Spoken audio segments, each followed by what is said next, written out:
Okay, let's start our part 3 of today's lecture. I'm going to talk about discount and discounting problems in percentages. Discount का हम सबको पता है when we go for shopping.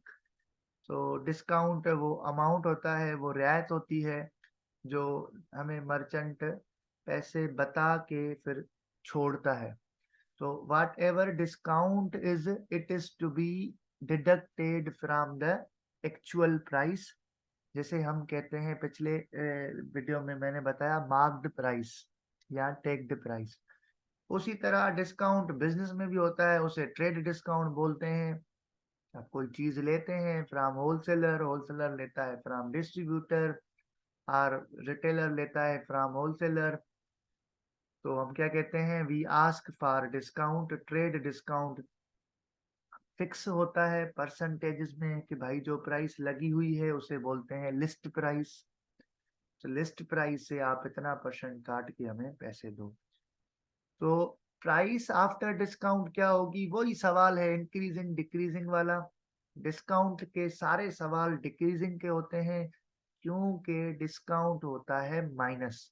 तो सबसे पहली चीज क्या करते हैं, हम लिस्ट प्राइस को मल्टीप्लाई करते हैं डिस्काउंट फैक्टर के साथ. बड़े आसान लैंग्वेज में डिस्काउंट का रेट हमें गिवन होता है, मल्टीप्लाई करते हैं लिस्ट प्राइस से, तो हमें मिलता है डिस्काउंट का अमाउंट. वो हम माइनस कर देते हैं फ्रॉम द लिस्ट प्राइस. सो दो ही स्टेप्स हैं इसके. Multiply the list price by the percent of discount, उसके बाद कर लें subtract from the list price. अब ये इतना आसान नहीं है जितना यहाँ लिखा हुआ है. घूम फिर के फिर यहाँ पे तीन बातें आनी है. अगर बिल्कुल स्ट्रेट फॉरवर्ड सवाल हो, बिल्कुल स्ट्रेट फॉरवर्ड सवाल ऐसे होता है, भैया आप गए शॉपिंग मॉल में, आप गए किसी मॉल, किसी भी लाइक आउटलेट पे, लेवाइस के आउटलेट पे आप गए, एक पेंट आपने हाथ में उठाई, उस पे लिखा हुआ था लिस्ट प्राइस 8,000, नीचे लिखा है 40% ऑफ. आपने झट से निकाला कैलकुलेटर, बोला 40% ऑफ 8,000. 40% ऑफ 8,000 क्या होता है, 40% ऑफ 8,000 होता है 4 8 32, 3,200. वो आपने कर लिए माइनस, बचे 5,800, आप देके निकल आए. अब it is quite simple problem. Normally आपसे टेस्ट में ऐसे सवाल नहीं पूछे जाते. टेस्ट में आपसे सवाल ऐसे पूछे जाते हैं, आप गए लिवाइस पे, वहां पे 40% ऑफ था. 40% ऑफ था किस पे, पेंट पे. and a paint was offered. फिर सवाल इस तरह होता है, आफ्टर डिस्काउंट यू पेड 58. अब बताएं एक्चुअल प्राइस क्या थी उसकी, टेक्ड प्राइस क्या थी, मार्क्ड प्राइस क्या थी. ऐसे होते हैं सवाल.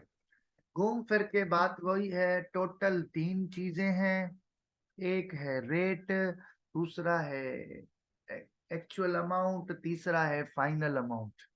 तो आपने करना क्या है, आपने व्हाट ऑफ इज तीन वर्ड्स याद करने हैं.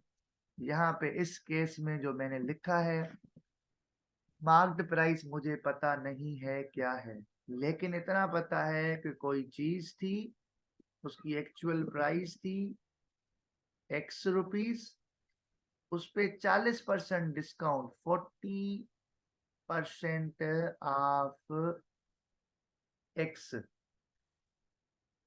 माइनस करने के बाद पैसे बचे 5,800. अब मैं इस इक्वेशन को सॉल्व करूंगा.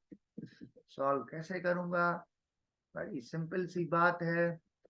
अगर किसी चीज पे मुझे किसी ने 40% डिस्काउंट दिया है, 40% माफ किए हैं, तो लिए कितने हैं, 60%. 60%. ऐसे नहीं समझ रहे आप तो आप ऐसे करें, x माइनस 40% होता है 0.4 ऑफ x. x से 0.4 गया तो बचा 0.6. 0.6 मीन्स 60%. अब किसी चीज का 60% बनता है 5,800. तो वो चीज क्या है, अच्छा सॉरी, अगर वो एक छोटी सी मिस्टेक है, चले मिस्टेक तो नहीं है, वो दूसरा सवाल बन जाएगा 8,000 वाला। सो हम करेंगे 58,000 डिवाइड बाय, तो यहाँ पे हमारा आंसर आता है 9,666, 9,666 उसकी मार्क्ड प्राइस थी। उसका फिर 40% हो गया डिस्काउंट, उसके बाद वो बनी 5800 की। इस तरह कोई भी प्रॉब्लम कर सकते हैं। मेरी बात फिर से समझ लें, डिस्काउंटिंग होती है माइनस, टैक्सेशन होती है प्लस। डिस्काउंट का सवाल मतलब इंक्रीज या डिक्रीज का सवाल, डिस्काउंट मतलब डिक्रीज। सो आपको कोई कहे परसेंटेजेस की 100 एप्लीकेशन होती हैं, इसमें ऐसे करते हैं, उसमें वैसे करते हैं, उसमें वैसे करते हैं, कुछ भी नहीं करते। परसेंटेज दो किस्म के सवाल होते हैं, या इंक्रीजिंग या डिक्रीजिंग। अब आप उसको डिस्काउंट बोलो, डिक्रीजिंग, आप उसको कोई टैक्स बोलो कि भाई आप यही सवाल करते, मैं गया पेंट लेने, पेंट मुझे मिली 6,000, उसकी प्राइस थी, ऊपर से उन्होंने मुझसे 16% जो है जीएसटी ले लिया। मैंने कोई प्रॉपर्टी ली, प्रॉपर्टी मुझे इतने की मिली, ऊपर से गवर्नमेंट के मुझे इतने चालान दे दिए मेरे लॉयर ने। तो टैक्सेस के सवाल हो जाएंगे इंक्रीज के, डिस्काउंट के सवाल हो जाएंगे डिक्रीज के। उसी तरह प्रॉफिट के सवाल होंगे इंक्रीज के, लॉस के सवाल होंगे डिक्रीज के। सो लॉस और प्रॉफिट पे हम कल बात करेंगे, एक और लेक्चर हम पूरा इसको देंगे, टैंक और वर्क प्रॉब्लम्स भी करेंगे, ठीक है। अब ये सवाल देखें, बड़ा सिंपल सा सवाल है। एक चीज है, उसकी लिस्ट प्राइस है 20 rupees, there the discount of 5%, what is the selling price. 5% discount है, तो 20 का 5% निकालो, जितना बचता है 20 से माइनस कर लो, बाकी जो बचा वो उसकी सेलिंग प्राइस है। तो 20 का 5% निकालने का एक ही तरीका है, 5% ऑफ 20, इसने 5% बाद में लिखा है, ये है 5% of 20, 5/100 multiply by 20, we get 1 rupee. वो कर लो सीधा सीधा माइनस, 20 रुपए वाली चीज 5% डिस्काउंट के बाद बन गई 19 रुपीज की। सिंपली कल मैंने ये टेस्ट ली है अपने एकेडमी पे, आप देखें, डिस्कस करें, 1 बाय 1 में सारे प्रॉब्लम आपसे यहाँ डिस्कस करता हूँ। कह रहा है एक प्राइस, एक स्वेटर था, किसी आउटलेट पे पड़ा था, उसकी प्राइस थी 960, उससे कम होके the price of a sweater was slashed from 960 to 816 by a shopkeeper in the winter season, find the rate of discount given by him. देखें जी, वही बात, तीन चीजें हैं, ओरिजिनल प्राइस भी है, लिस्ट प्राइस, डिस्काउंटेड प्राइस भी है, डिस्काउंट का रेट बताना है। डिस्काउंट का रेट बताना कोई बड़ी बात नहीं है, पहले आपने डिस्काउंट का अमाउंट निकालना है। तो चीज थी 960 की, अब है 816 की, तो 960 माइनस 816, ये हो गया 144 का डिस्काउंट। अब हमें डिस्काउंट का अमाउंट नहीं चाहिए, हमें डिस्काउंट का रेट चाहिए। Rate is very easy, 140 discount मिला है, किस पे मिला है, 916 पे। सो बड़ी सिंपल लैंग्वेज में 144 इज व्हाट परसेंट ऑफ 1960, सही है। और 144 960 का क्या परसेंट बनता है, तो आप क्या करेंगे, आप यहाँ पे जो है लिखेंगे 144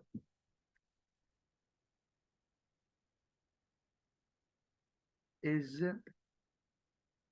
व्हाट परसेंट ऑफ 960, एक तरीका ये है। दूसरा तरीका, जैसे शुरू शुरू में परसेंटेज सीखी थी, भाई 144 को डिवाइड करो 960 के साथ और मल्टीप्लाई कर लो 100 के साथ। यहाँ भी वही होगा कि 960 नीचे जाएगा, 100 नीचे वाला ऊपर जाएगा, एक ही बात है, ये कैंसिल, यहाँ पे आप टेबल लगा सकते हैं 16 की, 6 16 का 96, 8 6 8 16 144। उसी तरह फिर आप इस पे टेबल लगाएं 8 इंटू 10 80, 80 बाय 16, 80 बाय 6, 80 बाय 6 होता है 15। तो इस शॉप वाले ने क्या किया है, 15% डिस्काउंट दिया है। अगर आपको मुझ पे एतबार नहीं है तो आप क्या करो, अब आप रिवर्स करो, 960 का 15% निकालो, 960 का 15% क्या होगा, डेफिनेटली 144 होगा।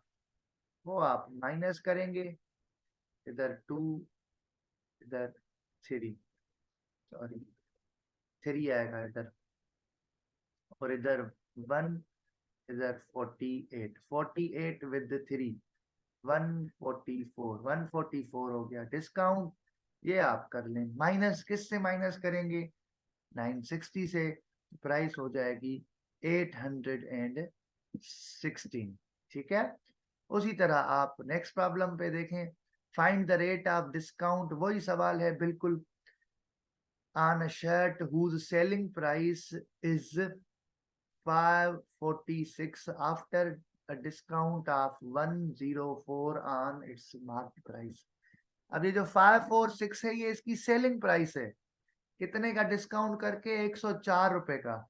तो इसकी मार्क्ड प्राइस क्या थी पहले, इसकी मार्क्ड प्राइस फॉर श्योर थी 546,104, कितने होंगे 650। बाबा देखें, इसकी सेलिंग प्राइस है 546, 546 की आफ्टर डिडक्टिंग डिस्काउंट 104 रुपए का काटने के बाद। अब ये डिस्काउंट 104 रुपए अगर नहीं होता तो चीज कितने की होती, 650 की। अब ये जो डिस्काउंट मिला है 104 रुपए, ये 546 पे नहीं मिला, ये 650 पे मिला है। अब बताएं ये कितना रेट है डिस्काउंट का, अब कितना रेट है, इट्स वेरी इजी भाई, 104 रुपए माफ किए हैं, छोड़े हैं, शॉपकीपर ने डिस्काउंट दिया है 650 पे, 104 को 650 से डिवाइड करके मल्टीप्लाई करो 100 से, तो भी ठीक है, वरना हमारी जो लैंग्वेज है वो है 104 इज व्हाट परसेंट ऑफ 650। गौर से देखें, ये 650 मल्टीप्लाइड है, इधर आके डिवाइड करेंगे, उसके बाद x बाय 100 है, 100 ऊपर आ जाएगा, 0 0 के साथ कैंसिल, 5 की टेबल 2 इधर, 13 इधर, 13 की टेबल अगर याद है तो आपको पता होगा, 8 13 जा 104, 8 2 जा 16। यहाँ पे उस बंदे ने क्या किया है, 16% का डिस्काउंट दिया है, क्या दिया है, 16% का discount. It is very very easy. Okay, let's move ahead. एक डीलर ने क्या किया है अपने, अच्छा एक और मैं आपको बात बता दूं, ये बड़े एक एक बात में बड़े ट्रिकी होते हैं। अगर आप किसी चीज पे 20% डिस्काउंट दो ना, तो 100 वाली चीज बन जाती है 80 रुपीज। अब अगर आप किसी चीज पे 20 रुपए डिस्काउंट देके 20 रुपए इंक्रीज करोगे तो वो वापस 100 की नहीं बन जाएगी। काफी लोग ऐसे सवाल टेस्ट में करते हैं, अगर आपने एक 100 रुपए की चीज पे 20% डिस्काउंट दिया है, तो अब आपको वो कितना परसेंट बढ़ानी चाहिए कि वो वापस 100 की हो। तो इसका जवाब 20 नहीं होता। अगर आपने एक 100 रुपए की चीज पे 20 रुपीज दे दिया डिस्काउंट, और वो चीज हो गई 80, कितनी हो गई 80। अब आप इस 80 पे दोबारा 20% बढ़ाओगे ना, तो 80 का 20% 16 होता है, तो वो 100 की नहीं होगी, वो फिर 96 की हो जाएगी। ठीक है, इस चीज को आपने जहन में रखना है। अब एक डीलर है, वो क्या करता है, वो अपनी गुड्स की प्राइस जो है, अ dealer marks his goods at 35% above the cost price, and allows a discount of 20% on the marked price. अब इस किस्म के जितने भी सवाल हो ना, उन्हें आप कन्वर्ट किया करो 100 रुपीज पे, 100 पे या 1 पे या 1000 पे। इसका फायदा ये होता है, कैलकुलेशन बड़ी आसान होती है, इसमें आपको कोई इक्वेशन लिखने की भी जरूरत नहीं पड़ेगी। अब इस बंदे को देखेंगे क्या करता है। ये फर्ज करें 100 रुपए की चीज हो तो 35% उस पे बढ़ा देता है, मतलब 100 रुपए की चीज पे लिखता है 135। फिर क्या कहता है, करता है 20% डिस्काउंट। अब 135 का 20% निकालो आप, 20/100। अब गौर से देखें, 0 0 के साथ कैंसिल, ये 2 की टेबल 10 के साथ 5, फिर 5 की टेबल, ये 2 और 7 27। अब ये क्या करता है, 100 रुपए की चीज पे 35% बढ़ा देता है, वो बन जाती है 135 की। फिर 135 पे 20% डिस्काउंट देता है, वो बनता है 27 रुपए। 135 पे 27 रुपए डिस्काउंट देके वो चीज बेचता है 108 रुपीज में।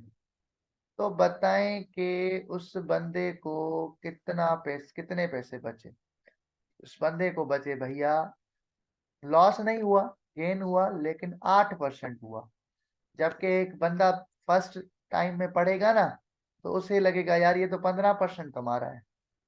15% कैसे कमा रहा है, 35% ऊपर लिख रहा है, फिर 20% डिस्काउंट दे रहा है, इसको 15 बचता होगा। हालांकि ऐसा नहीं है। क्यों?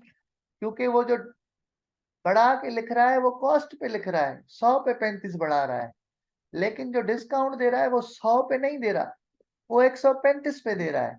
ये बड़ा फर्क है, इसको आपने अच्छे से समझना है।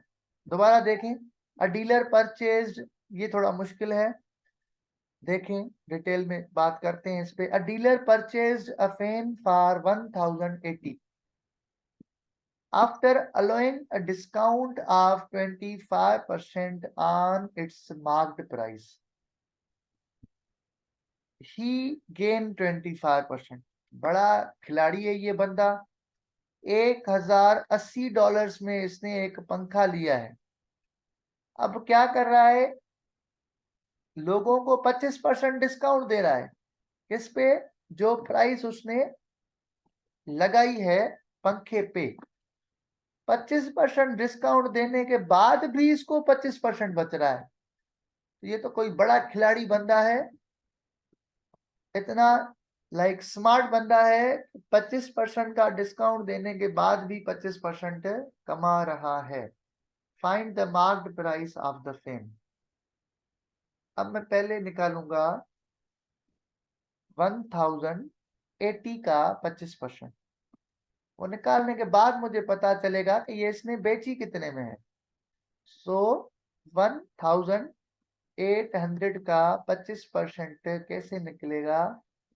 बड़ा सिंपल सा सवाल है। 25% मतलब डिवाइड बाय 100, ऑफ मतलब मल्टीप्लाई 1080, 00 के साथ कैंसिल, 5 की टेबल इधर 2, ऊपर 5, 2 की टेबल इधर 1, इधर 54 इंटू 5। तो इस बंदे ने कमाया है सर जी 270 इसने कमाया है। तो बेचा कितने में है? 1080 का लिया था, 270 कमाया भी है, तो ये बेचा है इसने 1350 का।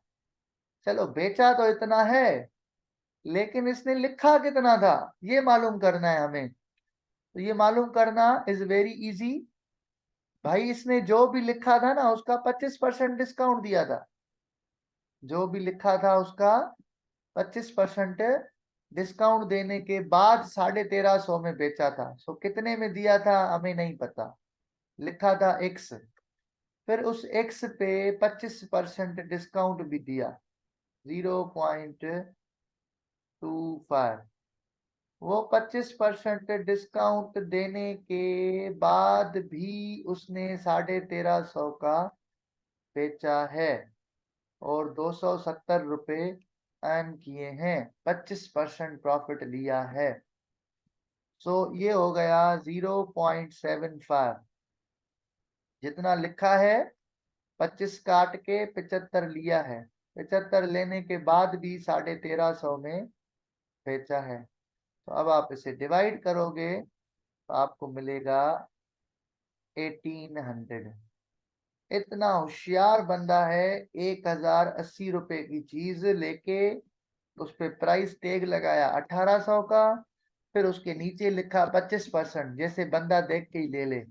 1800 का 25% 450 रियायत करके 1350 में बेचा, फिर भी 270 उस पे अर्न किया है। ठीक है, तो आप इस तरह सोचेंगे, डेफिनेटली आप टेस्ट में सारे एमसीक्यूज कर लेंगे। ठीक है, एक आखिरी सवाल करते हैं। How much percent above the cost price should a shop keeper mark is good so that after allowing a discount of 10% on the mark price he gains 8%। अब ऐसे आप फिर उस सवाल में सोचो, 100 वाले में एक बंदा एक चीज लेके आया है 100 रुपए में, अब वो उस पे प्राइस कितनी लगाए कि 10% डिस्काउंट देने के बाद भी वो 8% कमाए। तो आप कहोगे भाई 8% कमाएगा तो 100 रुपए वाली चीज बेचेगा कितने में? 108 में। तो आप कहोगे लाइक 100 रुपए की चीज हो कोई, चलो इसे 100 में भी ना करो, आप नॉर्मली एक्स में करो, एक्स उसकी कॉस्ट है। सही है, ठीक है। अब वो क्या करे, वो 10% डिस्काउंट दे, फिर भी उसे 8% बचे। 100 रुपए की चीज ले, उस पे क्या लिखे ऐसा अंदाजा लगाए। ऐसे सवाल अंदाजे से भी हो सकते हैं, इक्वेशन से तो होंगे ही होंगे। अगर वो 110 रुपए लिखता है तो 10% डिस्काउंट देने के बाद तो उसे नुकसान होगा। अगर वो 120 रुपए लिखता है, 120 का 10% कितना बनता है? 120 का 10% बनता है 12। 12 रुपए रियायत करने के बाद वो चीज उसकी 108 रुपए में बिकेगी और वो 8% अर्न करेगा। अब इसकी इक्वेशन कैसे बनेगी? इक्वेशन के लिए आप क्या करें, आप लिखें यहाँ पे कोई भी जो है मार्क्ड प्राइस, उस मार्क्ड प्राइस से माइनस करें, क्या करें, 10%। 10% होता है 0.1। ठीक है, तो जितना लिखे उस पे 10% छोड़ के 90% में दे। सही है, और 90% में बेचने के बाद उसको मिले उस चीज के 108 रुपए। कितने मिले? 108। 100 की है ना भैया, 100 की है, 8% तब कमाएगा जब 108 रुपए में बेचेगा। सो प्राइस क्या लिखे नहीं पता, डिस्काउंट कितना दे, 10% देने के बाद उसको पैसे कितने मिले? 108 रुपए। सो वो कौन सा नंबर है जिसपे 10% डिस्काउंट देने के बाद, मतलब 90% लेने के बाद 108 मिले? बड़ा सिंपल सा सवाल है। 9 की टेबल लगाओ, 12 बार लगेगी, इट वुड बी लाइक 112 और साथ में 0, 120। नहीं समझ आया तो फिर देख लें। बंदे के पास एक चीज है 100 रुपए की है, उसे कमाने हैं 8 रुपए। अब प्राइस कितनी रखूं मुझे नहीं पता, एक्स रख लिया। माइनस क्या करूं, उस पे 10% डिस्काउंट भी दे दूं, दे दिया। उसके बाद मुझे वो मिले उसके 108 रुपए। एक्स माइनस 10% 0.9, 90% पैसे कस्टमर से लेने के बाद भी 108 रुपए मिले, तो ये होगा 120। 120 प्राइस रखेंगे 10% डिस्काउंट 12 रुपए, कस्टमर विल पे यू 108 और आप फिर भी कमाएंगे। उसके बाद होता है series of discount, taxes, profit loss, जक़ात, अशर और टैंक एंड वर्क प्रॉब्लम। ये सारी चीजें कल 2 से 3 पार्ट्स में करेंगे। आज के लिए आई थिंक इतना काफी रहेगा। अल्लाह हाफिज।